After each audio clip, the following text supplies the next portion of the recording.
வணக்கம். அதிகாரம் 101. நன்றியில் செல்வம். பயன்படாத செல்வம், நன்மை தராத செல்வம் என்பது பொருள். குறள் எண் 1001. வைத்தான் வாய்சான்ற பெரும்பொருள் அஃது உண்ணான் செத்தான் செயக்கிடந்தது இல். இக்குறளை வாய்சான்ற பெரும்பொருள் வைத்தான் அஃது உண்ணான் செத்தான் செயக்கிடந்தது இல் என கொண்டு கூட்டி பொருள் கொள்ள வேண்டும்.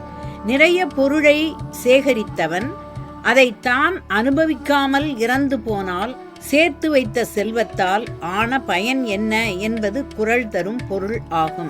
செல்வம் ஊருநீர் போலவும் பயன்மரம் உள்ளூரில் பழுத்தது போலவும் மருந்து மரம் போலவும் பிறருக்கு பயன்பட வேண்டும் என்கிறது ஒப்புரவு அறிதல் அதிகாரம். இக்குறள் காட்டும் செல்வம் அவனுக்கும் பயன்படவில்லை, அடுத்தவர்களுக்கும் பயன்படவில்லை என்பது பொருள். குறள் எண் 1002. பொருளான் ஆம் எல்லாம் என்று ஈயாது இவரும் மருளான் ஆம் மானா பிறப்பு.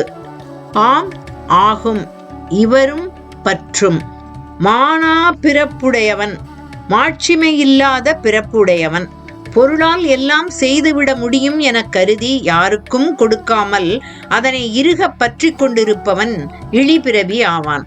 அவன் பிறவி மாட்சிமை அற்றது. அடுத்தவன் பசித்திருக்க பசிப்பினி தீர்க்க எண்ணாதவன் மருளால் நிரம்பியவன் ஆவான். அருள் பொருள் என எண்ணாதவன் தானும் அனுபவிக்காமல் பிறருக்கும் கொடுக்காமல் வாழும் மதி மயங்கியவன்.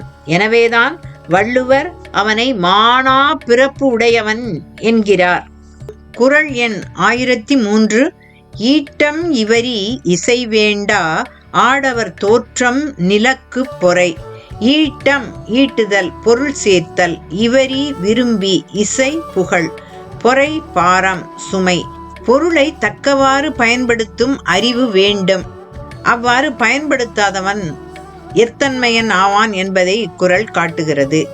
ஈட்டிய பொருளை சிக்கன பற்றி கொண்டு புகழ் விரும்பாத வாழ்க்கை வாழ்பவன் நிலத்திற்கு சுமையாவான் என்பது பொருள். குறள் எண் 1004. எச்சம் என்று என் என்னும் கொல்லோ ஒருவரால் நச்சப்படாதவன். எச்சம் எஞ்சுவது, இறப்புக்கு பின் என் எதை நச்சப்படாதவன் விரும்பப்படாதவன். யாருக்கும் உதவாத செல்வந்தர் செல்வம் விரும்பாத செல்வமாகிவிடும். அவர் இறப்புக்கு பின் எஞ்சி நிற்பது என்று எதை எண்ணுவாரோ என்னும் வினாவழி அறத்தால் பெறும் இன்பம் அவருக்கு இல்லை, புகழும் இல்லை என்பது விடையாகும். நச்சப்படாதவன் செல்வம், பொருளால் பெறும் புகழ் இல்லாதவன் என்பது குறிப்பு. குறள் எண் 1005. கொடுப்பதும் துய்ப்பதும் இல்லார்க்கு அடுக்கிய கோடி உண்டாயினும் இல். கோடியை ஒரு வலைப்பின்னல் போல அதிகாரத்தின் தலைப்புக்கு ஏற்ப திருக்குறளில் திருவள்ளுவர் பயன்படுத்தி உள்ளார். பிறருக்கு கொடுப்பதில்லை, தானும் அனுபவிப்பது இல்லை. இவ்வாறு கொடுப்பதும் துய்ப்பதும் இல்லாதவனிடம் கோடி கோடியாக பொருள் சேர்ந்தாலும் அச்செல்வத்தால் ஒரு பயனும் இல்லை என்பது பொருள். குறள் எண் 1006. ஏதம் பெரும் செல்வம் தாம் துவான் தக்கார்க்கு ஒன்று ஈதல் இயல்பிலாதான். ஏதம் துன்பம், துவான் அனுபவிக்க மாட்டான். பெரும் செல்வத்திற்கு நோயாக இருப்பவன் யார் என்றால் தானும் அனுபவிக்க மாட்டான். தக்கார்க்கு ஒன்று ஈயும் இயல்பு இல்லாதவனாக இருப்பான். தக்கவர்களுக்கு தேவைப்படுபவர்களுக்கும் கொடுக்க மாட்டான். இப்படிப்பட்டவன் தான் வைத்திருக்கும் பொருளுக்கு செல்வத்திற்கு நோய் போன்றவன் என்பது பொருள். குறள் எண் 1007. அற்றார்க்கு ஒன்று ஆற்றாதான் செல்வம் மிகு நலம் பெற்றாள் தமியள் மூத்தற்று. மிகு நலம் மிக்க அழகு, தமியல் தனியல். பொருளற்றவர்க்கு எதுவும் கொடுக்காதவன் செல்வம் அழகு நலம் மிக்கவள் தனியாக வாழ்ந்து முதுமை பருவம் அடைவதை போன்றதாகும். குறள் எண் 1008. நச்சப்படாதவன் செல்வம் நடுவூருள் நச்சுமரம் பழுத்தற்று. நச்ச விரும்ப, நச்சப்படாதவன் செல்வம் விரும்பப்படாதவன் செல்வம். நச்சு மரம், நஞ்சு மரம் என்பது பொருள். பிறருக்கு கொடுத்து உதவும் குணமில்லாதான் செல்வம் பிறர் விரும்பாத செல்வம் ஆகிவிடுகிறது. அவன் செல்வம் ஊரின் நடுவில் பழுத்து கிடக்கும் நச்சு மரத்தின் பழங்களை ஒத்தது என உவமை காட்டுகிறது குறள். நச்சு மரத்தின் பழங்கள் பயன்படாதது போல ஈர்த்து உவக்கும் இன்பம் இல்லாதவன் செல்வமும் யாருக்கும் பயன்படாது என்பது குறிப்பு. தனம் தேடி உண்ணாமல் புதைக்க வேண்டாம், தருமத்தை ஒரு நாளும் மறக்க வேண்டாம் என்பது உலக நீதி. குறள் எண் 1009.